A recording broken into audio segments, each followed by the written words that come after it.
Boop. What's up, everybody? Got a 461 here, and I'm gonna do a series: clone saw versus buying a used saw. And I've got a clone saw coming. It's a G372 Pro. I had one before, but it was a giveaway saw, and I just only run it from time to time to make sure I wasn't giving somebody a pile of junk, And from what I remember, I liked it pretty well, and I really wanted an OE, but they're really expensive, even used, So, and you can get a new one still from overseas and whatnot. And there's even, I think, a guy that vends them here, but I don't want to drop that much money. Maybe someday, because that's the reason I got this. I'd like to get some of these older saws that were good saws, like the 461, 046s, 372s, and things like that, before they get all wore out or before you can't get them. But anyway, this is what my budget allowed, and of course I didn't see it or couldn't put my hands on it like you could if you bought it off Facebook. But even then, if you do that, you still can't see everything. You can't see, unless you pull it down and look at it. You can't see the piston, you can't see the cylinder, and things like that. Okie Woodman bought a 046. The saw started up and ran good, and when he went to put a new muffler cover on it, I think he found that the piston had some scoring in it, or whatever. So you had the argument from people, and I've even had it on my channel because I've had a few clones on my channel, and they're like, well, why would you spend your money on Chinese junk? Why wouldn't you just buy a used saw, used OEM saw, blah, blah, blah, blah, blah, And the deal is, a lot of times, I don't buy used saws. I just buy a new one because 90% of the time, people's asking outrageous prices for used saws. They want as much, or if not more, than what you can buy a new saw for. And honestly, if they're asking cheap money for it, it looks like it's been dragged behind the truck for 10 miles. So, I looked up and I looked for quite a while. I looked for a while, and I finally found one that I decided to pull the trigger on. And a few things I look for, like when I'm looking at eBay and I can't actually go put my hands on the saw, is I look at the handle, I look at the paint on the handle, I look and see if the stickers are still there, or if they're scratched off or rubbed off, or whatever the case may be. And then, like here, I looked at I noticed that the sight lines were still black. I've got newer saws that's been less than a year old that don't have them. And then I looked at the bottom of the saw and the handle. It's still, it's got a little paint missing, but like I say, I've got saws over there that's got more paint going, and they're practically new saws. It tells me that the saw hasn't rode in a truck, just a ton of time. And so this was a reasonable price, and then it, if it got here, I could have returned it, if there had been something wrong with it. And so I thought, I rolled the dice and said, what the heck, because it was half the price of what people was asking on Facebook for, and half the price of what other people was asking for on eBay. So I thought, why not? And there was some that was a little bit cheaper, but like I say, they were considered not running, parts only and shit like that. So I looked up and got this one, and honestly, it starts and runs great. The reason why I've got this tore down is because whenever I would let off, whenever it was just sitting there idling, the chain would keep on advancing. And I thought maybe I had an air leak. I sprayed some WD-40 in there. I'm going to try to brake clean tomorrow, but it tuned fine. It's not sporadic or not crazy acting. It's just when it's idling, the chain spins. So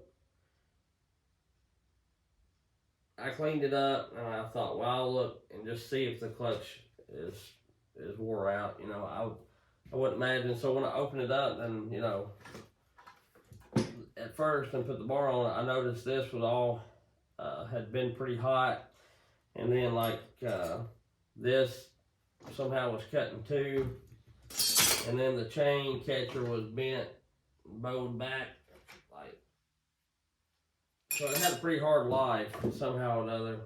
And I looked at the chain that was on it. It's duller than crap. It's all jacked up. It's a semi-chisel chain, and I don't know what I did with it.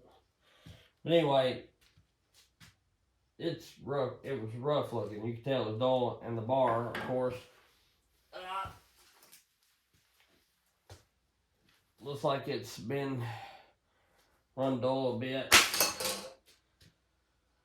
And just because the paint's gone, that don't always mean it's run dull. But in this particular case, I think so. Looking at the chain, also, there was a piece of wire hung up in between the dog and that chain catcher that I dug out as I was cleaning it. And so, you know, I figured it got kind of hot here sometime or another.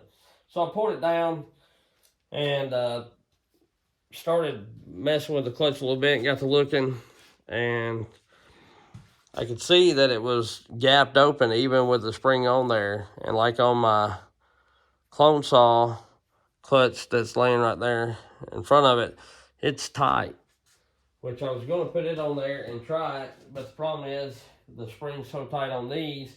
Apparently when I went to put it on, then it went flying and I didn't have a spring, so that's why I never put that saw all the way back together. Just didn't remember that. But you can sit there and pull this clutch out by hand with little effort. You know, I'm barely putting any pressure, so I'm thinking it's the clutch.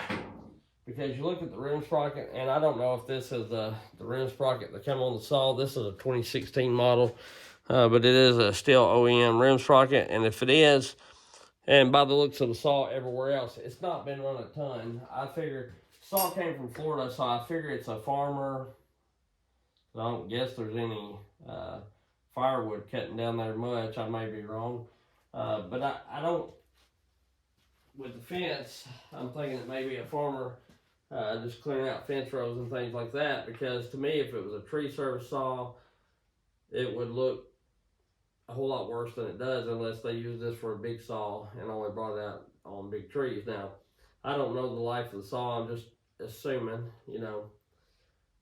The saw was fairly dirty and it smelled like cat shit, like it'd been sitting in the barn. So, you know, it looked like it had dirt and grime and oil and dust from 2016 left on it. So that's why I thought it may be a farmer.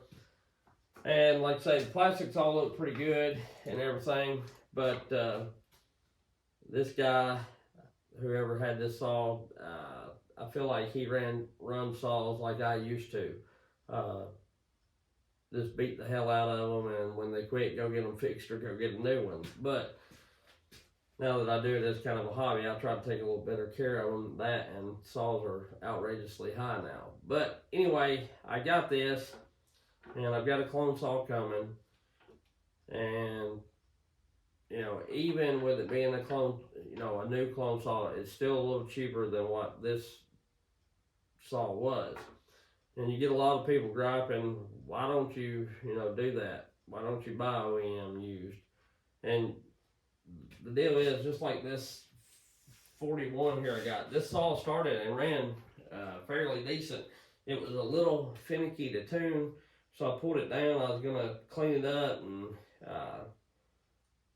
clean the carburetor, everything, make sure there wasn't a ton of carbon and stuff. And the piston is scored. And, you know, which this was a yard sale saw, you know, like $20 or something. That's stuff that you just can't see. And the saw looked amazing as far as the plastics and everything. Like, this saw wouldn't beat to pieces either. So you can't always go off what I'm saying as far as looks. But, the way I figured it is, if I got this saw, it was in this good of shape, even if I had to buy a piston cylinder for the money I give, I'd still be a lot less than what some of the people were wanting to ask for a saw that looked worse than this and looked like it had more runtime and possibly could have the same thing. So that's one advantage to getting a clone saw, to me, off the rip. You already know it should have a good piston and cylinder, and in most places you can get them from like bluesaws.com, bulletproofsaws.com, from True Grit Scott or whatever, and he pre-flights and specs them, and then if you got a problem, you deal with him, not overseas. So to me, that is a really, really good option over buying a used saw. That to me has got buying a used saw beat already. Even though the clone saws tend to have a bad rep here and there, you'll have, a lot of people say that if you get a clone saw, be prepared to be able to tinker and work on them a little bit. And I'm not disputing that at all, but the way I look at it, with a used saw, you might as well be in that same boat too, because typically somebody's only selling something because it's a problem. Unless they're a fairly new saw, or somebody like me that just likes to flip flop and trade, and I'll sell a good saw because I want to do other builds or get another saw and have it built or something. Every saw that I've sold pretty much has been in good working order and was using it. Could have went and used it the day I sold it on a job, but some people, when they get ready to sell stuff, it's because they've about slapped wore it out. And there's instances for everything, and no two things are the same for, nothing's written in stone is what I'm trying to say. And but for the most part, I feel like if you're buying an older saw and it looks rough, either somebody needed money and pawned it, or if you're buying it off eBay, or somebody's bought it, redone it, and getting rid of it, and it still can have a little bit of problems because it's an older saw or whatever. So there you go, unless you get, like I know J&S Chainsaw, he sells quite a few saws on eBay or whatever, and I feel like, when he goes through a saw and does it and gets it together and does the work, it'll be a saw that's right.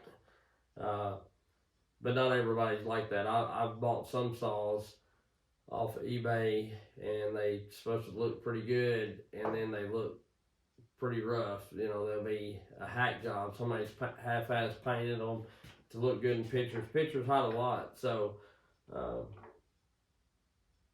then you get it, and it's been rattle can painted, and half the stuff is aftermarket stuff anyway. It's not OEM. They've ordered half the parts they got on it from Farmer Tech anyway, so why not go ahead and get a new one, But we're going to run it. I'm going to get a clutch on this. We're going to see how it does, how good it acts. We're not going to race them. There's no sense in racing a 461 and 372. I'm assuming the 372 will have more chain speed, and smaller wood will probably outcut this, and then larger wood, this will have more torque and would outcut the 372. That's not what this is about. This is about, I'm going to try to run these for a pretty good while. I'm going to try to run them a little bit before I send them off to get ported, and plus I'll have to get my money right to get enough money to get both of them ported and everything. But I'm going to try to keep these saws until they quit, or until I get bored with them and want to fund another project and sell them or whatever. Because I say all the time, I'm not selling any more saws. I'm going to keep the ones I got and go with it, and then I think of new ideas for the channel. And I've got to get rid of some stuff to get new stuff in. I don't have the money to have 400 chainsaws down here. That's $1,000 to $2,000 a piece.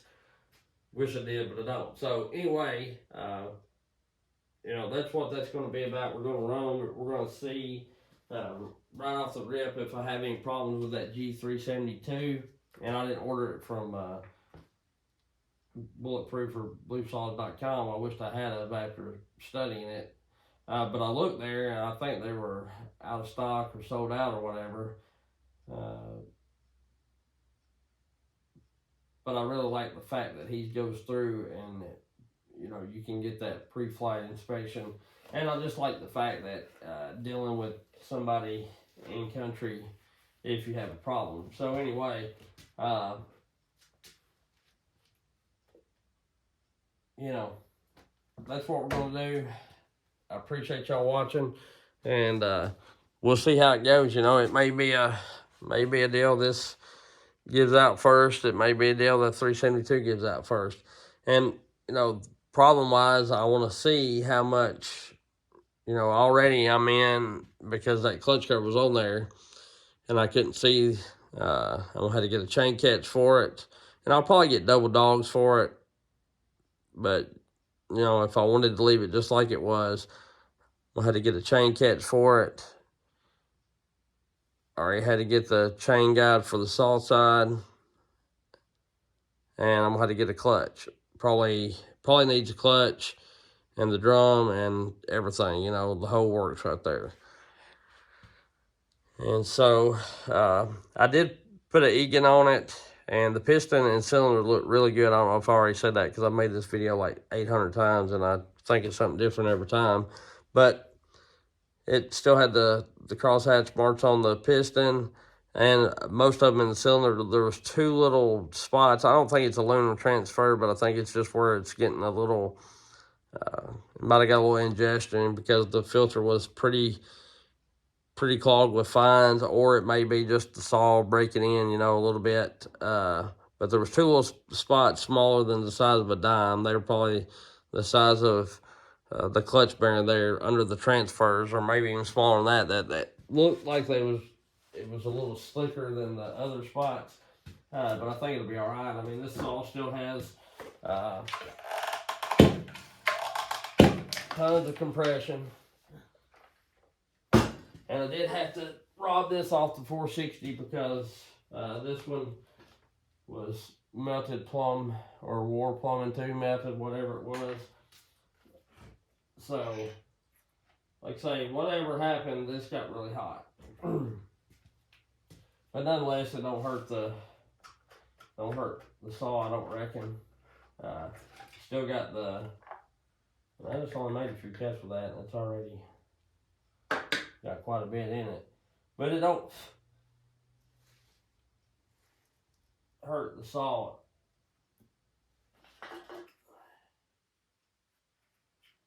I ain't gonna run that. I don't reckon. I just feel like it stretched too much damn airflow doing that right there.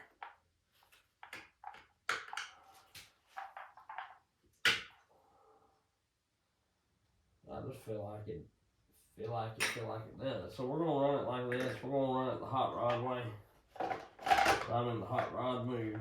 But anyway, yeah, so we're gonna see which one's better. You know, I may get that clone saw here and have to put a clutch, a tensioner, and what I'm getting at is we'll try, you know, we'll run them from time to time, and I'm gonna try to run these quite a bit on jobs, and or even mess around, probably mess around cutting firewood a lot, or maybe on jobs, I don't know. But we'll see which one I've got to put more money into at the end of the day. And I don't know how long we'll do it. Like say we'll run them for, I don't know, as long as I can until I get bored with them. And I'm going to have to get them ported pretty quick because it's really hard to run a stock saw when I've got these ported saws sitting here. But, you know, it is what it is. So I want to do this just to try it out. And I cut with that 461, which it was in that pine that I've got out here, and which it's probably 2 foot pine, maybe 20 inches to 2 foot, and it really impressive. So anyway, we'll catch y'all later. Thanks, appreciate it.